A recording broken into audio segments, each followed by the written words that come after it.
এ কেমন নজর লাগা? মা, হ্যাঁ চুকি, দেখো না, আমার শরীরটা না খুবই খারাপ করছে। কেমন জানি না জ্বর জ্বর ভাব আসছে। একটুকু শরীরের মধ্যে ভালো লাগছে না। কি তোর শরীর খারাপ করছে? জ্বর জ্বর ভাব আসছে? ওই নিশ্চয়ই চুকলি তোর দিকে নজর দিয়েছে। ওই দিন তো সবসময় বলে বেড়ায় তোমার মেয়ের গাল দিতে কি ফোলা ফোলা, কি সুন্দর দেখতে, সেই জন্য তো আমার মেয়েটার নজর লেগে গেছে।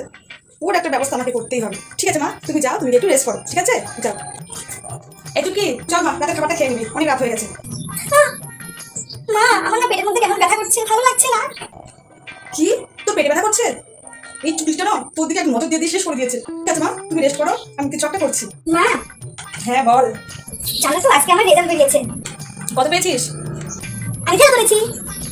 ফেল করেছিস? তোমাকে পড়াশোনা করানো হচ্ছে ফেল করানোর জন্য? তুমি তো বলেছো ওই চুপি পিসি নাকি আমাদেরকে নজর দিয়েছে, ওই জন্য আমি ফেল করেছি। নিশ্চয়ই আমার পড়াশোনার দিকে নজর দিয়েছে, তাই না বলো? ও, চুকলি পিসি তোমাকে নজর দিয়েছে সেই জন্য তুমি ফেল করেছো? ঠিক আছে, চুকলি পিসি নজর কিভাবে কাটাতে হয় সেটা ভালো করে জানি। একটু দাঁড়াও, আমার ছটাটা কোথায় গেল রে?